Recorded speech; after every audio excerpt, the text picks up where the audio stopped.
In this presentation I'm going to talk about salinity and how do we measure it.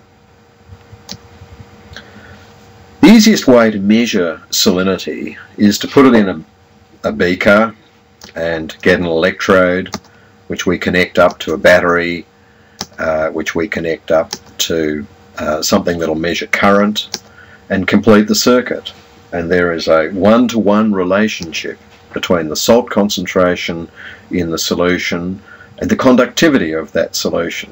So if we had seawater, for example, we'd have a salinity in the seawater of about 550 millimolar sodium chloride, and that has a conductivity of about 55 decisiemens per meter. The one-to-one relationship. This is by far and away the simplest way to measure salinity, and these are the sorts of instruments that we can take into the field. And that's why they're so commonly used. But in all of this, we have to standardize the amount of water that we have in the soil to get the to measure the salt. With the bowls, I told you that the salt concentration in the soil solution depends on the salt concentration in the soil and the water concentration of the soil. But in fact, when we routinely measure soil salinity, we standardize the water to measure the salt. Let me give you an example of what I mean. I'm going to describe to you how we determine a saturation extract. Well, this is one way you can do it. You get a tray, you put a shallow bench in that, and you lay a piece of filter paper over that. And you put a ring of soil on top of the filter paper, and then you put some water into the tray, and the soil sucks up the water. I don't think there's a very elegant way of putting this. You are getting the water into that soil. If you then get yourself a Buchner flask, which you can put a vacuum on, and you put the ring of soil in the flask, and you suck on the flask, the water is drawn out into the bottom of the flask, and that is what we call the saturation extract. Now you can measure the salinity, the electrical conductivity of that, and we call that the electrical conductivity of the saturation extract, and it's called the ECE.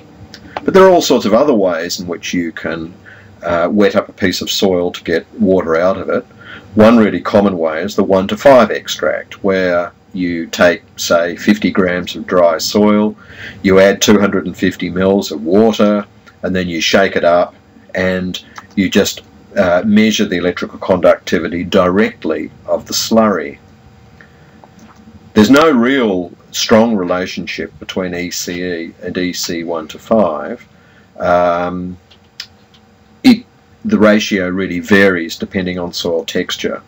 So if we look at the ratio of ECE to EC 1:5 for soil of different textures, for sands it's something like about 14, for loams it's something like about 11, and for clays it's something like about 8. I tend to use 10 as a rough guide to converting between the EC 1:5 and the ECE. The EC 1:5 is a trait that you'll never ever see in a soil, but an ECE is obviously the conductivity of the soil solution when the soil is saturated. Alright? But the salt concentration in the soil solution is generally higher than the ECE. It'll only be equal to the ECE when the soil is completely saturated. So here we've got a soil which is completely saturated. The salt concentration in the soil solution here is the ECE. If we now have that soil, but what happens to the salinity of the soil solution as the soil dries out? Here's a soil at field capacity now, and the salt is now dissolved in far less water. It's dissolved in about half the amount of water, and so the salt concentration in the soil solution is about twice the ECE. And if we dried that soil out even more to the wilting point, Here's a soil at wilting point. The salt concentration in the soil solution is probably more like 4 times the ECE. You're confused about units of salinity. People use all sorts of different units of salinity, and one of the ways that I find really helpful in converting from one unit to another is using the NEPA scale. This has been a scale which has been developed by NEPA Australia, and we're going to make copies of this available to you on the Salt Langini website. And you can see all these lines running across here, and each of those lines refers to a different unit of salinity. We've got 0 salt at this end, and we've got seawater salinity at this end. And up here we've got a line that refers to the electrical conductivity in units of, say, decisiemens per metre or millisiemens per metre. Down here we've got another line which refers to salinity in terms of parts per million or grains per gallon. And down here we've got another line which refers to salinity in terms of osmolarity, millimoles per litre. And so we can get a ruler and lay it across this chart like this, and we can move it up and down, and we can make conversions between units at one scale and units of another scale.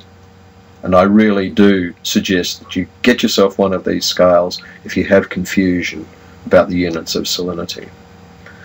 So in terms of measuring salinity, in summary, soil salinity is very commonly measured as the ECE or the EC 1 to 5.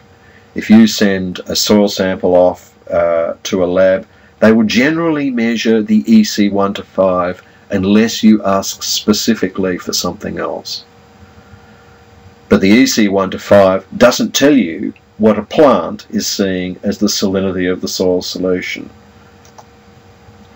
The salinity of the soil solution can be much higher than the ECE, depending on how dry the soil gets, and the NEPA scale can be used to help you convert between different units for salinity. Okay, see you on the next segment.